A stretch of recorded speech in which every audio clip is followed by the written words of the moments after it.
அதிமுக தலைமை அலுவலகத்தில் தொண்டர்கள் மத்தியில் அக்கட்சியின் பொதுச் செயலாளர் எடப்பாடி பழனிசாமி பேசி வருகிறார். அந்த நேரலை காட்சிகளை பார்க்கலாம். ஒரு கொடூரமாக பார்க்கப்படுகிறது. இன்றைக்கு ஊடகம் பத்திரிகையிலும் அவ்வப்போது வெளியிடுகின்ற செய்தி, இன்றைக்கு தான் பெற்றெடுத்த குழந்தைகளை பள்ளிக்கு அனுப்புகின்ற பொழுது அந்த பள்ளியிலே நடைபெறுகின்ற சம்பவங்கள் பெற்றோர்களுக்கு அதிர்ச்சி அளிக்கின்றன. வேலியே பயிரை மேய்வதை போல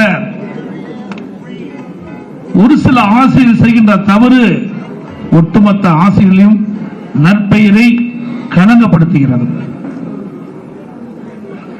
பள்ளியிலே படிக்கின்ற சிறுமிகளுக்கு ஆசிரியர் தான் பாதுகாப்பு என்று பெற்றோர்கள் எண்ணி தங்களுடைய பெற்றெடுத்த குழந்தையை கல்வி கற்பதற்கு பள்ளிக்கு அனுப்புகின்றார்கள். அதை ஆசிரியர் பிரதகைகள்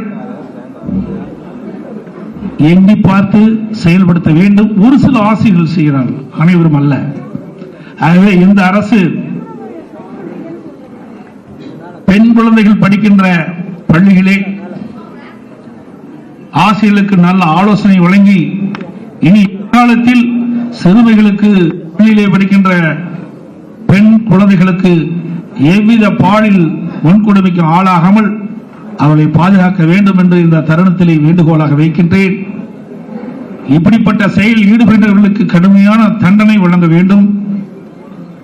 அனைத்து இந்திய அண்ணா திராவிட முன்னேற்ற கழகத்தை பொறுத்தவரைக்கும் பெண்களுக்கு பாதுகாப்பு கொடுத்தது அரசு அதிமுக அரசாங்கம்.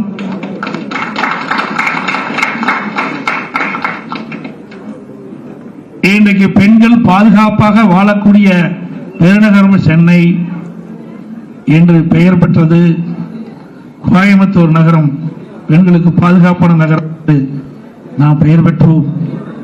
ஆகவே இன்றைக்கு பெண் குழந்தைகள் பாலியல் வன்கொடுமைக்கு ஆளாவதும் பெண்கள் பாலியல் வன்கொடுமைக்கு ஆளாவதும் தொடர்கதையாக இருக்கிறது. இதுக்கு அந்த அரசு முற்றுப்புள்ளி வைத்து தகுந்த பாதுகாப்பு சிறுமிகளுக்கும் பெண்களுக்கும் வழங்க வேண்டும் என்று இந்த நேரத்திலே கேட்டுக்கொள்கின்றேன். அதே போல மாண்பு அம்மாவுடைய அரசு இருக்கின்ற பொழுது பல்வேறு திட்டங்களை பெண்களுக்காக, பெண்களுடைய வளர்ச்சிக்காக, பெண்களுடைய பாதுகாப்புக்காக அறிவிக்கப்பட்டு செயல்படுத்தப்பட்டது. பெண்களின் உரிமையை காத்தவர் இதே தலைவி அம்மா அவர்கள்.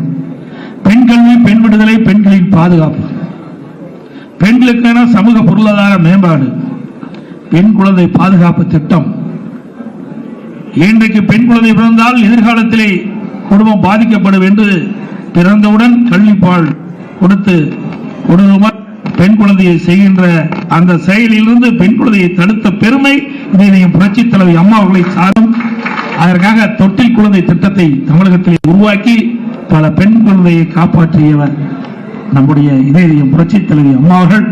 அனைத்து மகளிர் காவல் நிலையங்கள், மகப்பேறு நிதி உதவி திட்டம், தாலிக்கு தங்கம் வழங்கும் திட்டம், சானிட்டரி நாப்கின் வழங்கும் திட்டம், பெண்களுக்கான உடல் எடை பரிசோதனை திட்டம், மகளிர் சுயக்குழு திட்டம், அம்மா இருசக்கர வாகனம், அம்மா குழந்தைகள் நல பரிசு பெட்டகம், பாலூட்டும் தாய்மார்களுக்கான தனி அறை திட்டம், அம்மா மகப்பேறு சஞ்சீவி திட்டம் மற்றும் அம்மா மடிக்கணி திட்டம், உள்ளாட்சி அமைப்பில் பெண்களுக்கு 50% இடஒதுக்கீடு, இப்படி பல்வேறு திட்டங்களை உருவாக்கி தந்த புரட்சி தலைவி அம்மாவுடன் அனைத்து இந்திய அண்ணா திராவிட முன்னேற்ற கழக அரசு வெற்றி பெண்மணி தந்த விருதுகள் தான் நிறைய பெண்களுக்கு கொடுத்தார்கள். இப்படி பல வகையிலும் பெண்களுக்கு உதவிகரமாக இருந்த அரசு அனைத்து இந்திய அண்ணா திராவிட முன்னேற்ற கழக அரசு என்பதை இந்த நேரத்திலே இதயம் புரட்சி தலைவி அம்மா பிறந்த நாளிலே நாங்கள் நினைவு கூர்ந்து விடைபெறுகின்றேன். நன்றி, வணக்கம்.